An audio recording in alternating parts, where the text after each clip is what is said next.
तो कहानी के शुरू में हम ताकेलू किलोल बी को देखते हैं जो उसी गोल्डन फ्लावर के पास पहुंच चुके थे, जिसे देखकर ताकेलू काफी खुश होता है और वो अपने स्कैन मैजिक से देखता है कि ये फ्लावर तो इस रैंक का है। वहीं विलेज चीफ ताकेलू को एक कहानी बताता है कि एक दिन उन पर एक मॉन्स्टर ने हमला किया था, तब इसी पेगासस ने उनकी जान बचाई थी और उन्हें बचाने के बाद वो एक दिन अचानक से गायब हो गया। और कहा जाता है कि ये आइवर फ्लावर इसी पेगासस की आंसुओं से बना है। और इस कहानी को सुनकर ताकेलू पूछता है कि क्या उससे ये आइवर फ्लावर लेना चाहिए, जिस पर विलेज चीफ ताकेलू से कहता है कि उसने उनके गाँव वालों की जान बचाई है तो वो इस आइवर फ्लावर को ले सकता है। और आखिरकार ताकेलू उस फ्लावर को ले लेता है और काफी खुश होता है कि वो आंटी टोड को बनाकर लॉर्ड की वाइफ को बचा सकता है। और उसके मन में वो सोया सॉस वाली बात भी चले थी, जिसके बारे में सोचकर वो मन ही मन खुश हो रहा था। लेकिन तभी वहाँ एक विलेजर भागता हुआ आता है और उन्हें बताता है कि पूरे विलेज में आग लग गई है, जिसको सुनकर वो सभी शॉक हो जाते हैं। इसके बाद ताकेलू और सभी तेजी से विलेज की ओर भागने लगते हैं और पूरे विलेज को इस तरह जलता देख सभी हैरान थे। तभी ताकेलू बी को बालिश कराने को कहता है और किले को भी सभी विलेजर्स बचाने को कहता है और यहाँ तक कि वो भी आग बुझाने लगता है। और काफी मेहनत के बाद वो सभी आखिरकार आग को बुझा देते हैं और सभी गांव वालों को बचा लेते हैं। ताकेलू पूछता है कि आखिर यहाँ क्या हुआ था, जिस पर एक विलेजर उसे बताता कि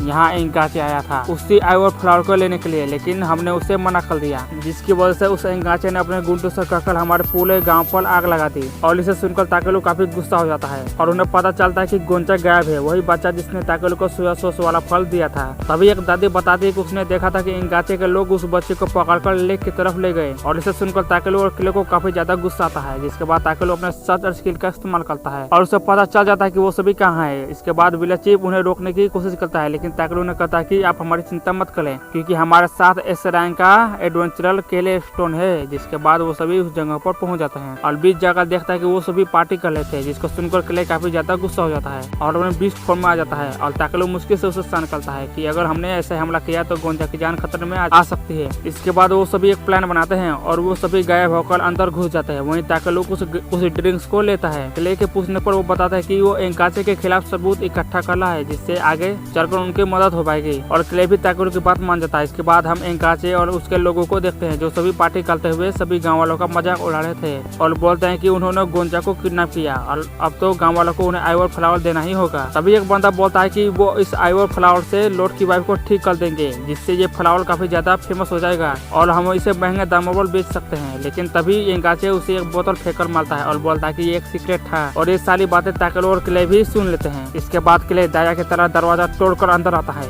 और उन सभी गुंडों की पिटाई धुनाई और कुटाई करना शुरू कर देता है, जिससे देखकर एंगाचे काफी डर जाता है और कहता है कि उस मॉन्स्टर को जाकर बाहर निकालो। लेकिन ताकेलू उसके पास जाकर गोंजा के बारे में पूछता है और वो भी बता देता है कि वो बच्चा ऊपर वाली बिल्डिंग में ठीक है। ताकेलू भी तुरंत उस बच्चे को बचाने निकल जाते हैं। वही भी उस गार्ड को ठिकाने लगा देता है और ताकेलू अपने हार्डन एबिलिटी का इस्तेमाल करते हुए उस दरवाजे के ताले को तोड़ देता है और गोंजा उनसे लिपट कर रोने लगता है और अब उसने गोंजा को बचा लिया था और वहाँ से भागने लगता है। लेकिन तभी वो कुछ टेंटिकल्स को देखता है। तब उसे एक बंदा बोलता है कि ये वही डीमन है, इसके बारे में विलेज चीफ ने बताया था। इसके बाद ताकेलू गोंजा को लेकर किले के पास पहुंच जाता है जो उसी मॉन्स्टर से लड़ रहा था। ताकेलू उसे स्कैन करता है तो उसे पता चलता है कि ये मॉन्स्टर तो बी रैंक का है। वहीं एंगाचे ताकेलू से मदद मांगता है और ताकेलू उससे कहता है कि ये सब उसकी वजह से हो रहा है और वो मॉन्स्टर ताकेलू पर हमला करता है, जिससे वो बच जाता है। वहीं किले बताता है कि इस मॉन्स्टर के टेंटिकल बार बार उग जा रहे हैं, जिससे सुन ताकेलू उस डीमन को बॉट से जमा जाता है और किले से कहता है कि जाकर उस मॉन्स्टर के दिमाग पर हमला करो, जिससे वो खत्म हो जाएगा। इसके बाद किले अपने मुक्के को तैयार करता है और सतामे की तरह उस डीमन मॉन्स्टर को एक पंच में निपटा देता है, I mean 1 पंच में। लेकिन मरने से पहले वो डीमन ताकेलू पर जोरदार हमला करता है, जिससे वो दोनों लेक की ओर गिरने लगते हैं। लेकिन गिरने से पहले ताकेलू गोंजा को बी की ओर फेंक देता है और खुद लेक में गिर जाता है और लेक में डूबने लगता है। और वो सोचता है कि क्या वो आज नहीं मरने वाला है, लेकिन वो खुश था कि उसने गोंजा को बचा लिया। और तभी वहाँ वो गोड आ जाता है और ताकेलू से कहता है कि वो ताकेलू को मरने नहीं देगा और अभी तो उसकी एक विश बाकी है। तभी ताकेलू को किसी की आवाज सुनाई देती है, जिसे सुनकर वो इग्नोर कर देता है और बाकी सभी यादों को याद करने लगता है कि क्या मैं मरने वाला हूँ, अभी तो मैंने अपनी कैंची भी नहीं ली। और उसे एक उड़ने वाला घोड़ा उसे पानी से बाहर निकालता है। ताकेलू उसे अपना नाम बताता है और वो हॉर्स अपना नाम हॉफ व्हील बताती है और ताकेलू को वो लेक दिखाती है कि उसने लेक को प्यूरिफाई कर दिया और कहती है कि काफी टाइम पहले लेक के एलिमेंटल खत्म होने लगे थे, जिससे वो कमजोर होने लगी थी। इसीलिए उसने आइवर फ्लावर को बनाया, जिससे कि वो लेक के पोजन को खत्म कर सके। लेकिन ऐसा करते हुए उसकी पावर खत्म हो गई और वो एक पत्थर की मूर्ति में बदल गई। और जब ताकेलू उस लेक में गिरा तो उस आइवर फ्लावर की वजह से लेक पूरी तरह से प्यूरिफाई हो गई और मेरी पावर्स भी वापस आ गई। इसके बाद ताकेलू किले और बी को उस हॉफाविल से मिलवाता है, लेकिन वो सभी उसे नहीं देख पा रहे थे और ताकेलू को एहसास होता है कि वही उस घोड़े को देख सकता है और वो घोड़ा वहाँ से गायब हो जाता है। इसके बाद हम विलेज का सीन देखते हैं जहाँ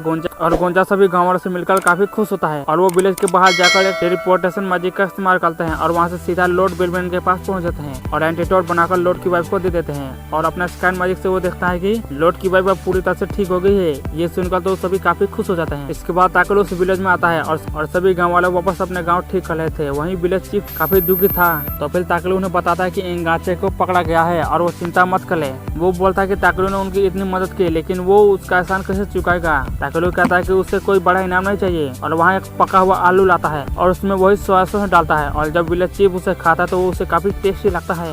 ताकेलू उससे पूछता है कि क्या वो उस फल को खरीद सकता है, जिस पर विलेज चीफ खुशी खुशी मान जाते हैं और वो बोलता है कि मुनाफा होने पर वो सभी विलेजर्स की खेती को बढ़ा सकते हैं। वो इसे बेलकान सिटी में से गाँव की खास चीज बनाकर बेचेगा और विलेज चीफ मान जाता है। इसके बाद वो सभी लोग सोया सॉस की पार्टी करते हैं। इसके बाद वो सभी विलेज से बाहर जाते हैं और क्ले ताकेलू की तारीफ करता है। इसके बाद और तभी उनके सामने हॉफविल आ जाती है और वो एक लड़की में बदल जाती है, जिसको देखकर तो क्ले भी हैरान थे। वो बोलते हैं कि वो भी उनके साथ दुनिया घूमना चाहती है और ताकेलू को खूब पकाते हैं, जिस पर वो मान जाता है। इसके कुछ दिनों बाद ताकेलू ग्रोसस के पास आता है एक न्यू हार्वेस्टिंग कैंची को बनवाने के लिए। वहीं ग्रोसस उसे बताता है कि उसने उसके एडराइज से एक नए स्वॉर्ड को बनाया है, जिसे उसे एक प्राइज मिला है और वो ताकेलू की बात भी मान जाता है। इसके बाद हम हॉफविल को देखते हैं। वो बोलते कि तुम्हारा काम खत्म हो गया। ताकेलू से हाँ बोलता है और हॉफविल बोलते तो उन्हें कुछ खाना चाहिए और खाने का नाम सुनकर तो बी काफी खुश हो जाता है और उसे वो पोटैटो और सोया सॉस की याद आ जाती है। हॉफविल बोलते हैं कि मुझे लग रहा है कि बी का पेट भरा हुआ है। इस पर बी गुस्सा हो जाता है और तभी वहाँ गिल्ट आता है और इसके बाद हम गिल्ट का सीन देखते हैं। गिल्ट ताकेलू को एक गैदरर कंपटीशन के बारे में बताता है और उसे उस कंपटीशन में भाग लेने को कहता है, लेकिन ताकेलू उसे मना कर देता है। वो बताता है कि बेलमिनर चाहता है कि ताकेलू इसमें भाग ले क्योंकि उन्होंने ही इस कंपटीशन को रखवाया है और इस चीज को सुनकर ताकेलू भी मान जाता है। इसके कुछ दिनों बाद गिल्ड मास्टर बताता है कि लॉर्ड बेलमिनर ने अपनी वाइफ के ठीक होने की खुशी में इस कंपटीशन को रखवाया है और उन सभी को रेनबो शिप के साथ अलग अलग कलर के वूल यानी बालों को कलेक्ट कर लाना होगा और इसे ढूंढने के लिए उन्हें किसी की भी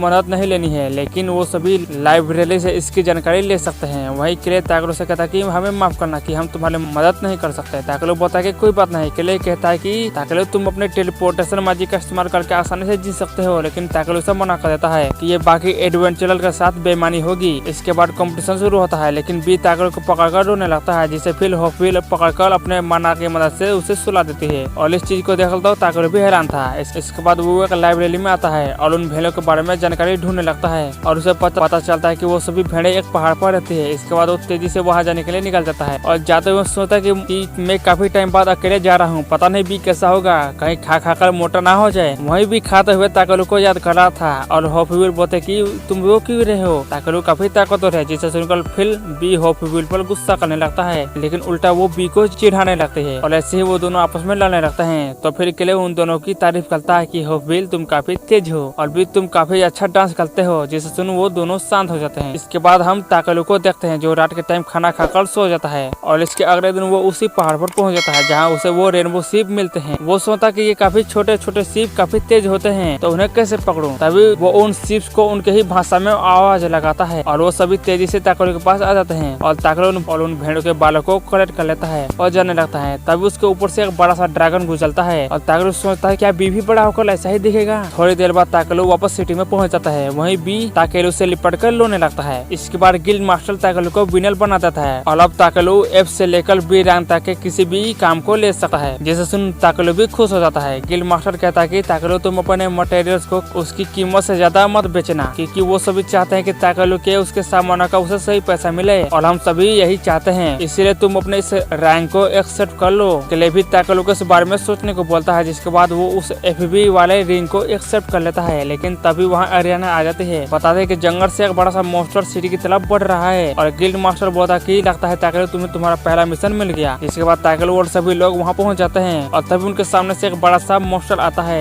जिसके ऊपर बेल थी, जिसे देख भी काफी खुश होता है। इसके बाद वो ताकेलू की तरफ आने लगती है, लेकिन उसके अंदर से काफी गंदे स्मेल आ रहे थे, इसीलिए ताकेलू उसे अपने क्लीनिंग स्प्रे से साफ कर लेता है। इसके बाद ताकेलू बेल से पूछता कि तुम इस मॉन्स्टर को यहाँ क्यों लाई हो। वो बताते हैं कि उसने इसे ताकेलू के लिए लाया है, लेकिन ताकेलू उस मॉन्स्टर पर भी क्लीनिंग स्प्रे का इस्तेमाल करता है, जिससे डरकर तो वो मॉन्स्टर वहाँ से भाग जाता है। अच्छा तो मुझे अब तुम्हारे लिए घोड़ा ढूंढना पड़ेगा, लेकिन हॉफविल उसे घोड़ा ढूंढने से मना कर देती है। इसके बाद वो सभी गिल्ड में आकर पार्टी करते हैं और ताकेलू उसे सब कुछ बताता है हॉफविल के बारे में, जिससे सुन वो भी बोलते हैं कि क्या मैं भी तुम्हारी पार्टी में ज्वाइन हो सकती हूँ, जिस पर ताकेलू भी मान जाता है। वही बेल बताते हैं कि अब वो एक ए रैंक की एडवेंचरर बन चुकी है और उसे ताकेलू की मदद चाहिए उसकी बहन को ढूंढने के लिए, क्योंकि उसकी बहन घर से भाग गई है और उसकी बहन उनके गांव की प्रीस्ट्रेस है और उनके गांव के नियम के अनुसार उसे एक एल्फ से शादी कर बच्चे को जन्म देना था। लेकिन उसकी बहन को यह मंजूर नहीं था कि वो किसी अनजान से शादी करे, पर हमने उसे फोर्स किया तो वो शादी के लिए मान गए। लेकिन उसकी एक कंडीशन थी कि उसे गिफ्ट में एक सफेद घोड़ा चाहिए, और जब मैं घोड़ा लेकर पहुंची तब तक वो वहाँ से भाग चुकी थी। तो मैं चाहता कि तुम अपने मैजिक से उसे ढूंढने में मेरी मदद करो। ताकलू बोलता कि तुम्हें पता है ना कि उसे शादी नहीं करनी थी इसलिए वो भागी। हाँ मुझे पता है, मैं उसे फोर्स नहीं करूंगी शादी के लिए, मुझे बस ये जानना है कि वो बिना कुछ बोले क्यों चली गई। इसके बाद ताकलू अपने टीम से पूछता है और वो सभी बेल की मदद करने के लिए मान जाते हैं और वो सभी बेल के घर जाने लगते हैं और वो बताते कि उन्हें जंगल में जाना है जहाँ से वो एल्फ किंगडम जाने का रास्ता बनाएगी। ये सुनकर हॉफबील तुरंत घोड़े में बदल जाती है और उन सभी को जंगल की ओर ले जाती है,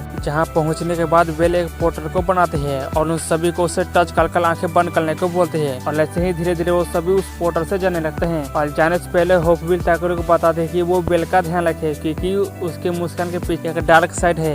इतना बोलकर वो भी वहाँ से चली जाती है, जिसके बाद वो भी उस पोर्टल को छूकर वहाँ से एल्फ किंगडम पहुँच जाता है और उसके साथ ही पूछता है कि आखिर उसे इतना टाइम क्यों लगा। वो बोलता है कि मैं तो तुम सभी के पीछे ही आया हूँ और तभी उन सभी पर तीरों से हमला होता है, लेकिन ताकलू अपने शील्ड से उन सभी को बचा लेता है। वहीं बेल उन्हें तीर न चलाने को कहती है और तभी वहाँ कुछ एल्फ आते हैं और वो सभी बेल के आने से बिल्कुल भी खुश नहीं थे और उनमें से एक एल्फ बोलता है कि उसने इन गंदे आउटसाइडर्स को यहाँ क्यों लाया, जिससे सुन हॉफबील गुस्सा हो जाती है कि वो एक गॉड है और अपने हॉर्स फॉर्म में आकर उन सभी पर बिजली गिरा देती है, जिससे उन सभी की हेयर स्टाइल खराब हो जाती है और वो सभी काफी डर जाते हैं और हॉफबील से माफी मांगने लगते हैं। वहीं हॉफबील बोलते हैं कि तुम सभी काफी कमजोर हो चुके हो इसलिए तुम मुझे नहीं पहचान पाए और ताकलू समझ जाता कि इन सभी को हॉफबील की बातें समझ नहीं आ रही, इसलिए वो उन एल्फ को समझाने की कोशिश करता है, लेकिन एल्फ उसकी बातों पर यकीन नहीं करते। तो फिर ताकलू उन्हें अपना एफबी रिंग दिखाता है कि वो एक एडवेंचरर है और बेल हमारी पार्टी का हिस्सा है, इसीलिए हम उसकी मदद करने के लिए यहाँ आए हैं, जिससे सुन वो सभी ताकलू की बात मान जाते हैं और उन सभी को अपने साथ चलने को कहते हैं और वो सभी जाने लगते हैं। वहीं चलते हुए जंगल से हॉफबील को अजीब सी फीलिंग आती है। इसके बाद वो सभी एक बड़े से पेड़ के पास पहुंच जाते हैं और यही था एल्वेन विलेज। वो एल्फ बोलता है कि जाने से पहले उन सभी को प्योर होना होगा, जिसके बाद ताकलू उन सभी पर अपने क्लीनिंग मैजिक का इस्तेमाल करता है और उन सभी को एकदम से साफ कर देता है, जिससे देख वो सभी एल्फ भी हैरान थे। इसके बाद बेल उन सभी को उस पेड़ के अंदर ले जाने लगती है और उन्हें बताते हैं कि इस पेड़ का नाम गोवन है और सिर्फ हाई लेवल वाले एल्फ को ही इसके ऊपर जाने की परमिशन है और मैं खुद एक हाई एल्फ हूँ और हमें यहाँ से बाहर की दुनिया में जाने की इजाजत नहीं है, और फिर भी मैंने अपना घर छोड़ा और उस नियम को तोड़ दिया और मुझे माफ करना इस बारे में तुम सभी को ना बताने के लिए। और क्ले बोलता कि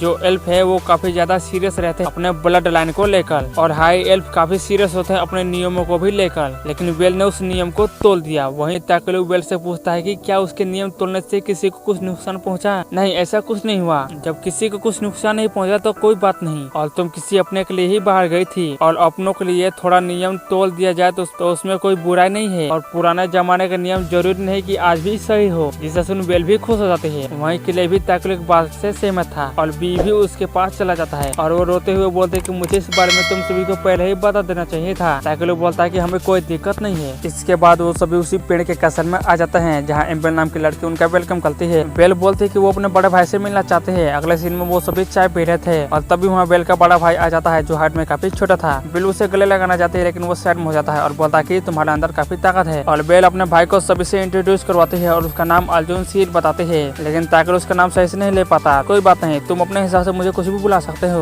और ताकलू उससे मिस्टर आर बुलाने लगता है, जिस पर वो भी मान जाता है और अर्जुन हॉफबील के पास जाकर उससे माफी मांगता है और बोलता है कि मुझे पता है कि तुम सभी को अजीब लग रहा है कि मैं इतना छोटा हूँ, दरअसल हमारे परिवार पर कर्ज लगा है जिससे हम छोटे रहते हैं और वे रोते हुए बोलते कि मैं मदद करना चाहती हूँ इस कर्ज से मुक्त होने के लिए और अर्जुन ताकलू से माफी मांगता है अपने भाई के लिए और तब ताकलू को पता चलता है कि बेल एक लड़का है। बेल बोलते कि असल में मैं एक लड़की हूँ लेकिन मेरे अंदर लड़के वाले भी गुण है और क्ले ताकलू को बताता है कि एल्फ के अंदर 2 जेंडर होते हैं। इसके बाद ताकलू पूछता है कि उनके पेड़ के पास इतना ज्यादा मना कैसे है? अच्छा, तो तुमने इसे फील कर लिया, दरअसल ये 6 महीने पहले से ही बढ़ रहा है, तो क्या मैं तुम्हारी मदद कर सकता हूँ? और ताकलू बाहर जाकर एक बड़ा सा क्रिस्टल बनाता है जिसे देख वो सभी हैरान थे। ताकलू बोलता है कि तुम इसे टच करो और स्टार्ट बोलना और अर्जुन जैसे उस क्रिस्टल को टच करता है वो ऊपर जाकर जहरीली मना को प्योर कर देता है। इसके बाद अर्जुन ताकलू को शुक्रिया बोलता है कि तुम वही इंसान हो जिसके बारे में लिखा गया था। इसके बाद वो ताकलू के जगह पर ले जाता है कि एक दिन एक आउटसाइडर आएगा और उनकी भूमि को एक नया जीवन देगा। और ताकलू ये सब बड़ी आसानी से पढ़ लेता है, इसमें कोई शक नहीं कि आप इसे पढ़ सकते हो। और जो नोबल एल्फ के बारे में इसमें लिखा है वो तो हम है, और जो बाहर की दुनिया से इंसान आएगा वो तो आप हो। ताकलू इस बारे में सोच रहा था और बोलता है कि पहले मुझे आराम करना है। इसके बाद वो सभी बांट ले रहे थे और ताकलू इस बारे में सोच रहा था, तभी उसे याद आता कि उन्हें अभी वेल की बहन को भी ढूंढना है। नहाने के बाद वेल बाहर आ जाती है और वहाँ ताकलू भी आ जाता है और उससे उस एल्वेन कर्स के बारे में पूछता है, लेकिन वो इस बारे में थोड़ा सा हिचकी जाती है। और तभी वहाँ एम्बर आ जाती है और उसे बताते है कि दरअसल ये कर्स हाई एर्थ में ही फैला था काफी साल पहले, लेकिन ये कर्स 50 साल पहले काफी तेजी से बढ़ने लगा, जिसकी वजह से अगर कोई बच्चा पैदा होता तो वो 1 हफ्ते से ज्यादा नहीं जी पाता। यहाँ तक कि एम्बर का बच्चा भी नहीं बच पाया। ये सब बताकर वो रोने लगती है। ताकलू सोचता है कि मुझे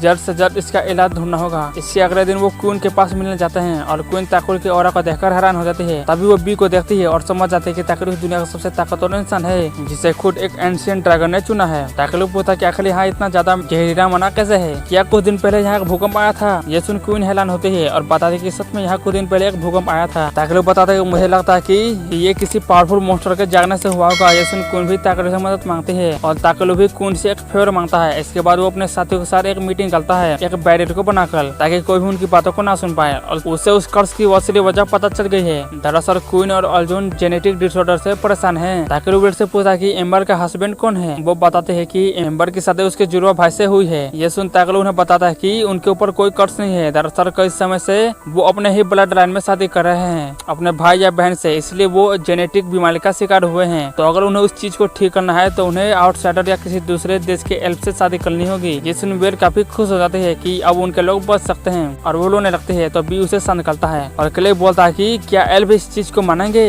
वेल बोलते हैं कि अर्जुन और उसकी माँ मान जाएंगे और ताकलू सुनता है कि वो बाकी के एल्फ को कैसे मनाएंगे। तभी वो होफवीर से बोलता है कि वो लोग उसकी बात जरूर सुनेंगे, लेकिन होफवीर बोलते हैं कि मैं उनकी गोद नहीं हूँ, तो आखिर वो लोग मेरी बात कैसे मानेंगे। और ताकलू से पूछते हैं कि आखिर वो उनकी मदद करने के लिए इतना बेचैन क्यों है। ऐसी बात नहीं है, मैं बस अपने दोस्त वेल की मदद करना चाहता हूँ। जैसे सुन वो बोलते कि अच्छा ठीक है, मैं इन एल्फ के गोद से बात करूंगी, लेकिन पहले ताकलू को से ढेर सारे बटर पटाटो और सोया सॉस देना होगा खाने के लिए, तभी मैं तुम्हारी मदद करूंगी। और ये सब सुनकर तो वो सभी हंसने लगते हैं और होफवीर की बात मान जाते हैं। और इसी के साथ ये पार्ट 4 खत्म होता है। कमेंट में बताना कि आपको वीडियो कैसा लगा, और अगर वीडियो पसंद आया हो तो लाइक कर देना, चैनल को भी सब्सक्राइब कर देना। मिलते हैं अगले वीडियो में, तब तक के लिए बाय।